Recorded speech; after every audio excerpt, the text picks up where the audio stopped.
Hi, it's Natalie again. So today we're going to talk about stepping into your ideal self, your authentic self, and get rid of your ought self. So I've been learning a lot about this lately. So your ought self is that self that you thought you had to be. Society taught you this, your religions taught you this, your belief systems taught you this.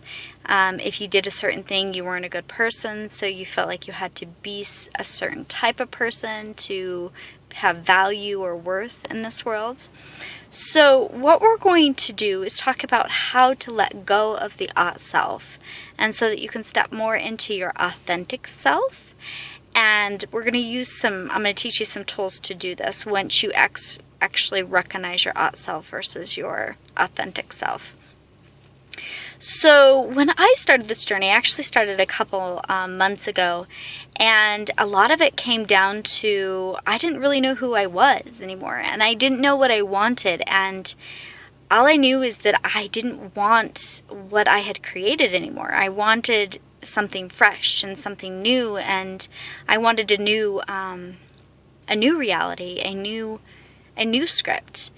And I had this really pretty long hair, but I wanted to chop it all off. I wanted to cut it off and erase the old, erase all the pain, erase all the issues, and start fresh. So my idea was like shave my head, pose nude with like my birdie finger up, because I was really into that. I was in that energy where you're just like want to tell the whole world to F off and leave you alone. So I decided to chop off my hair. And when I did this, my husband lost his gourd, like literally. We were sitting around the kitchen table and I was just done. So I let his brother cut my hair, because I was done.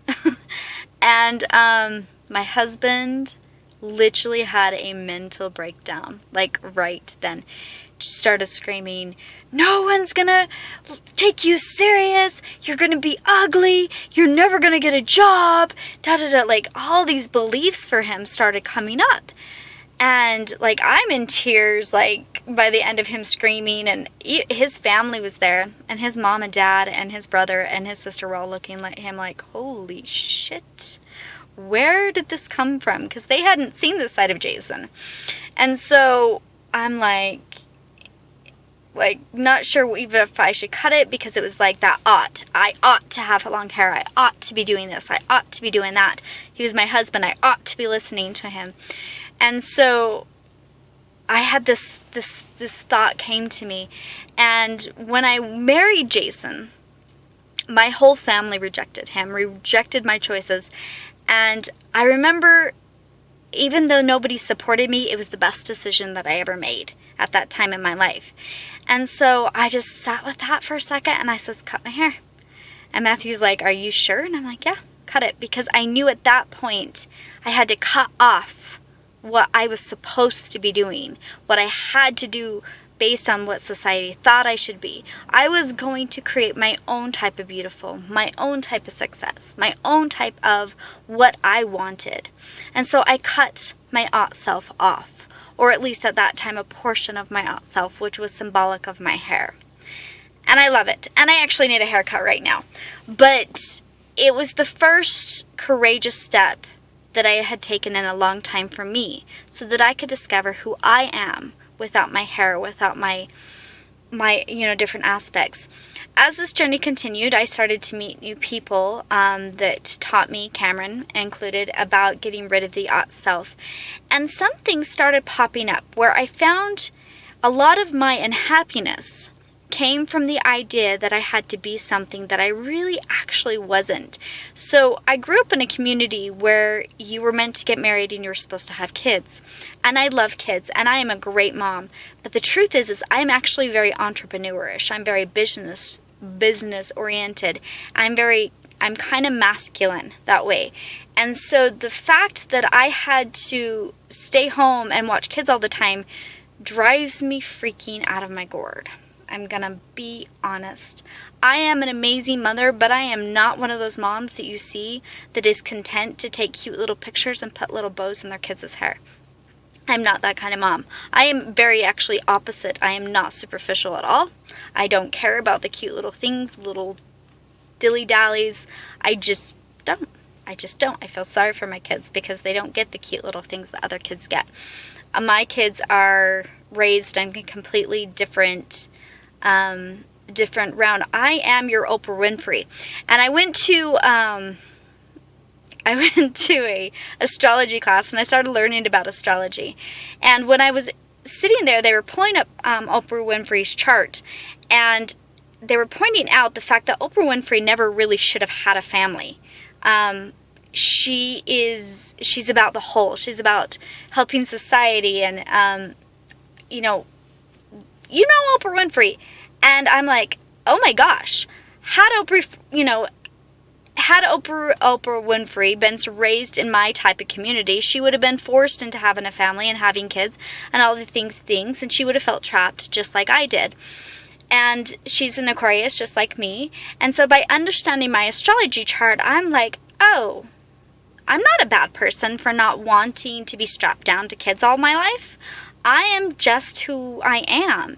And so by giving up your ought self, I started to put things into place so that I can have more freedom to create and to serve humanity on a larger scale without feeling like I'm continuously strapped. And so I can be a mom, but I also can be in society, and I can honor who I am. So this is a lot to do with getting rid of the bull BS beliefs that you have to be a particular type of person. Also, like in relationships, a lot of people get married and get into relationships, and they are like feeling they feel trapped, and it's because they're not honoring who they really are. A lot of people are very free-loving. They love everyone. They're in constant motion. A lot of relationships, I'm one of those people who I expand in relationships. I don't need to sleep with everyone. No, that's not who I am. Thank goodness, based on what I was raised with. But I fall in love with people's minds because I am constantly wanting to expand and to grow. And so the universe has been able to bring people into my life that teach me and help me expand and grow through relationships. Now, in a controlling environment, that would not be okay. And so it's learning to know who you are and being true to who you are. So my husband and I now have agreements that work with both of our personalities so that we don't feel trapped anymore. And so it's getting rid of what society thinks you should have and starting to put into place what you actually want, because it's honoring who you are. To thy own self be true. So as you get rid of this ought self, here are some tools that you can actually start creating the life you want. I've talked about this before, but it's a gratitude journal. So every day you can actually start writing what you want in your gratitude journal based on as if you've already had it. So inside your gratitude journal, like if you want your husband to, when I did this with my husband and I were kind of going through a rocky time. And so every day I would just start writing the relationship I wanted with him inside my journal. And then I became the more I talked about being grateful, I became more grateful. And so then I started actually sending him texts and doing cutesy things like that because I actually had a lot more love and gratitude in my heart. And it started to shift my relationship. And so my husband felt it too. And so he started corresponding with the emotions he felt coming through him. Basically, I was projecting him and they ended up coming back to me. So it's a great way to change your relationship, whatever relationship you're in. Or if you want a relationship or if you want a better job or whatever it is, start writing it in your gratitude journal every single day as if you already have it. And be very diligent about it. I mean, like, write exactly what you want. The very nitpicky things. Because the subconscious doesn't know the difference. And so as soon as you start writing about him and creating him, the universe will give it to you. Another thing about the ought self is a lot of us have caps on our belief systems of money. And I'm a very motivated person and very business oriented and entrepreneurial, but far as money goes, money for me is a tool. It's to help me serve humanity in a greater way. I've never really been driven about having a lot of money myself. In fact, I've sabotaged myself through the years, because when I almost had the opportunity to have money, my husband's like, oh, we're going to be able to invest in this and this and this and tour the world in this big RV. And I'm like, nope, sorry, it's not what I want. And then I'd shut myself down because it's not who I am as a person. I don't really want to tour the United States in an RV. If I have money, it's because I'm touring the world and supporting humanity as a whole, because I'm an Aquarius.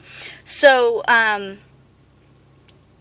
but to be able to step completely into your authentic self, you've got to be able to support yourself in some ways. And so I learned this really cool tool about money, and it's about allowing money to flow. Money does not like to be stuffed in pockets or in dark places. It's got energy and it loves to flow. So for your subconscious to accept this, there's something called an abundance bank. And so when you write your gratitude journal, you'll actually start an abundance bank too. And so you'll give yourself $1,000 the first day, and then you're going to spend it on anything you want. You cannot roll money over. You cannot lend money, because I would always give my money away. So you can't give your money away, but you have to spend it on every single cent the first day. The second day you have $2,000. Third day you have $3,000. Fourth day you have $4,000. You can't make payments. So if you have a car payment, you need to wait till like day 5 and pay all $5,000 off. So, and it's just mentally letting go of the money. And when you first start this, you'll notice that you will only ask for what you need. Like, well, at least I would. I'd only ask for, if my daughter needed, the dentist, and I would do the dentist, and then eye appointment. And I would just get what my kids needed or different things. And I noticed the further and further the longer and longer I did this, the more I was willing to start actually buying stuff for myself. So it's interesting. It's an interesting tool, and it shows you actually self-care, like how much you actually take care of yourself. And it kind of shifts your mentality into being more about loving yourself and supporting yourself as a whole and putting yourself first. So anyways, it's a great tool. You're going to go all the way up to 60 days. And again, you have to spend all $60,000 in one day.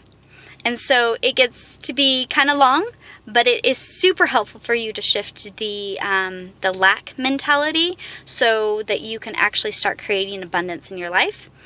And you can actually start stepping into your authentic self, which is free of all limitations. So hopefully this is helpful for you, and it inspires you to create your dreams and to step more into who you actually are and let go of who you are not. And I will talk to you later, and you have a fabulous day.